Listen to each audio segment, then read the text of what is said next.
sukma adile kowe. Muga ngayomono ing panjenenganing sok. Omong sombong kok bombong burawane ati ora kaya kalenggan.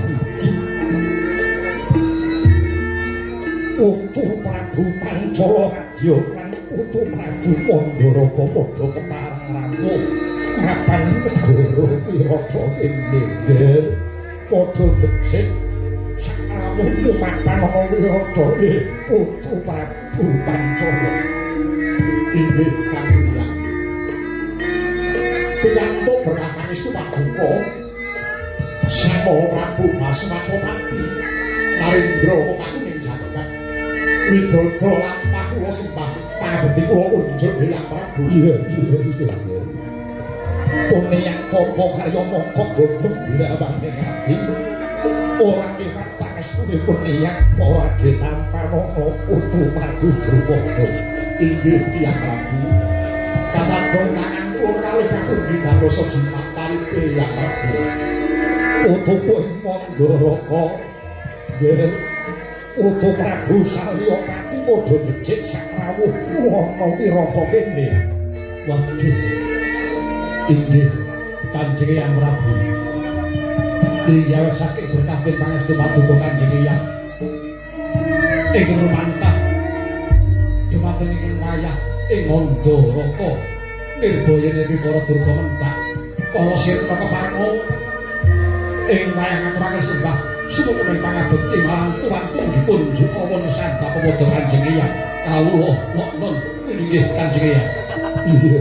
Iya putuku Prabu Mandaraka wis tak tampa jalari bombong mongkok rasane Hyang mengko dhisik toya sembene lan adat saben kaya kencan sembahyang dina samengko jeneng sira sakloron padha sowaning Wirata ini parang gatine sedya maragi matur. Inggih nyaturaken panuwun Hyang Prabu Serawit sowan kula wonten negari Wirata mriki sabenipun kula sampun sawetawis jejagongan rumiyin kaliyan Kakang Prabu Salyapati ing negari Nagras. Sedaya kala nggih wonten sanggawermanipun kaliyan ampak-ampak ingkang dimenangke dumadhi wonten ing Ladan Iranyabuni Kanjeng. Wis kahanan Iranyabuni coba rada maju lenggahmu matur kang Prawaca.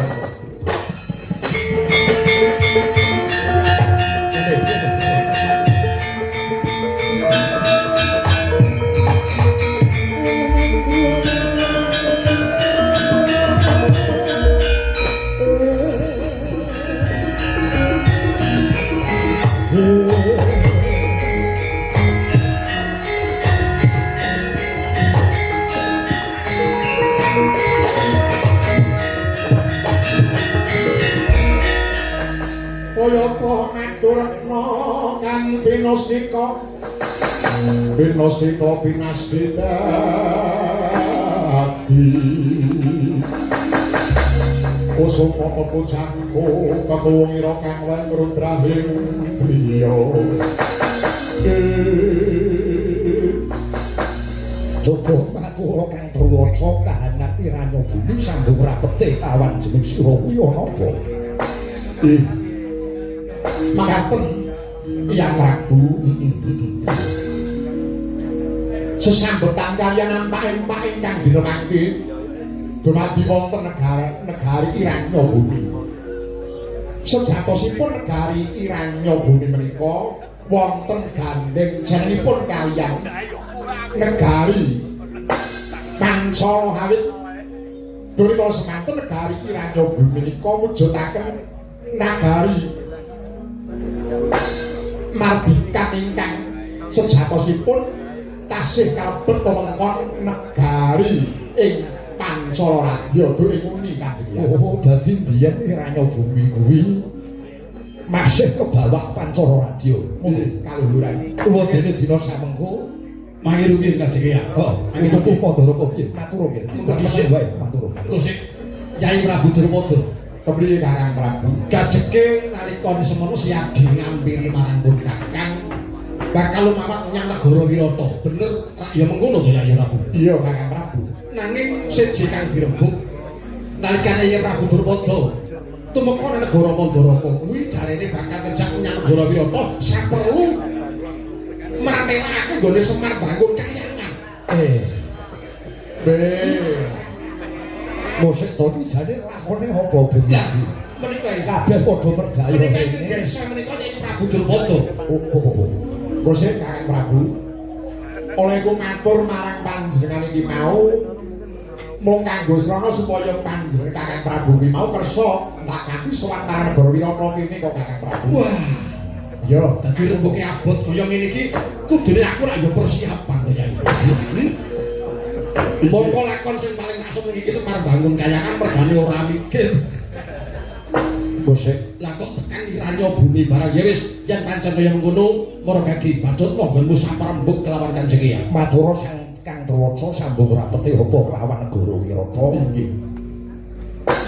Negari Iranya bumi menika rumiyin ke bawah tatah negari Pancala rumiyin nalika tasih ke bawah negari Pancala dipun wastani Kadipaten Cempaka Mulya. Nggih, pun yang melu nyekseni nalika semono itu. Lanjut. Nah, ingkang asta minangka bupati wonten ing Kadipaten Cempaka Mulya menika kadang kulanem inggih menika pun Adipati Candra Sekar. Nanging aturune kodhoyan. Wonten sabeting lampahan negari utawi Kadipaten Cempaka Mulya kala wau dipun gebak kanthi sarana bandayuda dening negari Tunggul Malaya ingkang dipun pandhegani Sang Prabu Dewasrami. Wasana Kadipaten Cempaka Mulya remuk dadi rempon setelah Prabu Candra Sekar gugur wonten madyaning pabaratan. Kepara dinten mangke ingkang sugih keprabon saking Kadipaten Cempaka Mulya inggih Kadipaten Iranya Bumi kala wau dipun suri dhateng akmajanipun kakung ingkang naminipun Raden Candralintang. Nanging kabar kang kula tampi saha pamarta ingkang sampun parata nilakaken bilih titi kala kalenggan mangke dereng rumaos arem para satriya saking Tunggul Malaya dipun badhe nglurug dhateng kahanan Kadipaten Iranya Bumi ingkang menika doyan. Tuwuh tandha raos asih raos kula dumateng kahanan Iranya Bumi menawi kepareng menawa paduka Kanjeng Hyang kersa badhe paring pambiyantu dumateng kawontenan ingkang dinten mangke dumadi wonten ing Kadipaten Iranya Bumi Kanjeng Hyang. Musik perkara iki dirembuk kanthi wening ati Gusti yen manut aturmu kuwi mau Putra Prabu jare duk rumuhun Iranya Bumi iki ke bawah Pancala Radya banjur saiki dadi negara kang merdeka wis pisah lan Pancala. Nalika semono kok rewangi perang gegempuran satemah pisah. Lah saiki wis digepak perang dening Tunggul Malaya. Lah kok kowe melu rembukan bab iki. Lah kok kowe bakal sabyatu kelawan Iranya Bumi kuwi sambung rapete apa? Kakang Prabu Salya. Iya, ana dawuh apa Yai Prabu? Monggo, panemune Kakang Prabu Salya piye? Iya, Kakang Prabu. Coba putuku Mandharaka ngatur iki jane lakon iki piye? Wah, inggih. Wah, estunipun kula menika nggih bingung. Aja bingung, yen kowe bingung aku yo melu bingung. Mergo aku iki sing di omah kedayuhan jeneng Sira Saklara. Iya. Nun sewu Kanjeng Hyang lan monggo dhisik Yai Prabu Drupadi yen pancen panjenengan Yai njaluk panemune pun Kakang mungguh negara Iranya Bumi. Sepisan sadurungipun Kakang mangsuli apa kang dadi pitakonmu, aku tak takon marang Yai Prabu Drupadi dhisik. Ya, kepriye, Kakang? Apa wis ana tandha yen tita kalamun negara Iranya Bumi kuwi pancene njaluk sanjata pitulungan marang Yai Prabu Drupadi. Kuwi kan sepisan. Kang angka loro Naganto Kadipaten Iranya Bumi iki mung sak jembaring payung Nanging aku wis nyumurup lan aku nyekseni dhewe lamun to negara utawa Kadipaten Iranya Bumi iki negara ingkang kukuh bakuh sentosa lan biru. Monggo nyatane para kawulane manunggal saka ngisor kang tekan dhuwur iki sayek saka Katyak karya ngangkat musuh bangsa lan negara Iranya Bumi. Mula pitakonku yen to pancen Kyai Prabu Drupadi kuwi rumangsa mangu-mangulan kuwatir pitakonku apa pancen Iranya Bumi wis tembung njaluk pitulungan marang negara Kyai Prabu Drupadi. Ya, ngene ya Kakang Prabu. Ora sisih apa sing dadi pangandikane Kakang Prabu saliwaten benanging semurupa Nadyanto kuwat dikaya apa kekuatan saka pamrintahan Iranya Bumi nanging bot-bote negara cilik banjur kinemu makul binaya ngangap dening siji negara Tunggul Ngalaya malah para pawarta kang tak tapa iki uga negara Tunggul Ngalaya bakal nyaraya marang negara gedhe ya kuwi negara Ngastina. Mara kaki kakang saiki dipenggalih. Apa ora lakon remuk-remuk dadi rempot. Ing atase mung sak negara cilik sing sak yuping godhong gedhang. Banjur dikepung kekuatan sing semono gedhene. Mula kakang ingkang angka loro Nadyanto sejatine negara Iranya Bumi durung sambat marang aku nanging iki kabeh linandhesan rasa kamanungsan Kakang Prabu. Nuwun sewu. Paribaksa uneyang nyelo-nyelo sawetara ibarate lemah bengkak nyelo-nyelo sawetara. Mestine Putu Prabu karone kuwi kudu ngerti tok sumbering perkara. Sababe apa kabeh padha gepuk marang negara Iranya Bumi, mestine Putu Prabu wis pirsa. Iranya Bumi kuwi negara sing sugih Langapatra, tok sumbering perkara do rebutan Langapatra to. Ya ora. Ya ora.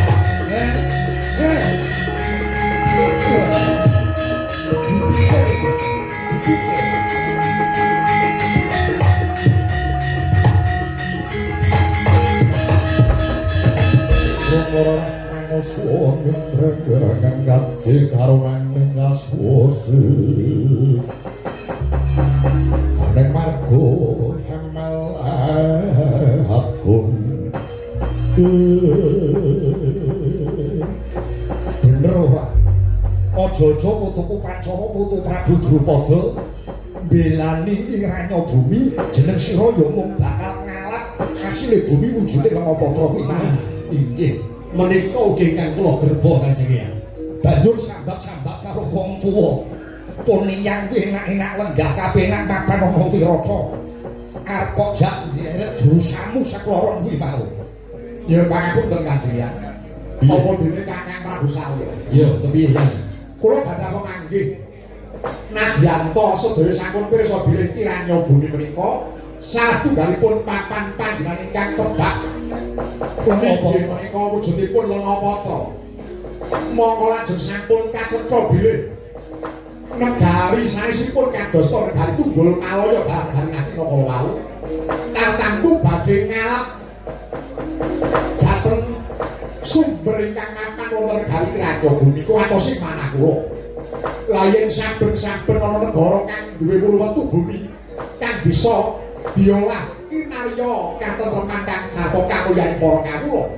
Sajengipun kathah negari sanes ingkang milik lajeng boten nawita-taha ngebut negari kala wau. Lajeng kados pundi mangke lampahipun adil tumrap jagat menika Kanjeng Hyang. Putuku Mandaraka manut panemumu piye nggih Putu Prabu Salya? Inggih. Wah, menika esuk sakalangkung perkawis ingkang rumbil Kanjeng Hyang jenyatanipun negari Iranya Bumi menika katemtu negari ingkang kiyat. Mongko negari Tunggul Malaya menika ugi negari ingkang boten saged dipun sepelekaken utaminipun negari Ngastina. Ing rinten dinten samangke nedya sabiyantu dhateng lokasipun negari Tunggul Malaya ya. Namung miturut aturipun Kyai Prabu Drupadi jenyatanipun menawi ta wonten negara ingkang adikang adigung adigunung ngendhelaken dimeh arsa dimeh kuwasa bakal njajah negara liyane menika raos sing manah kula ugi boten narimakaken Kanjeng Hyang. Mila menawi saking pemanggihipun ingkang wayah ing Mandharaka boten wonten awonipun bilih negari Iranya bumi menika kala wau ugi kedah dipun biyantu Kanjeng Eyang. Nun sewu nggih. Sepisan maneh pun yang nyuwun duka sing akeh. Yen mung arep ngajak perang terus ngembet negara Wirata pun yang ora sagut. Bloko Suta Blagotan terus perang. Pun yang ora bisa sabiyantu jeneng sira putuku Drupada.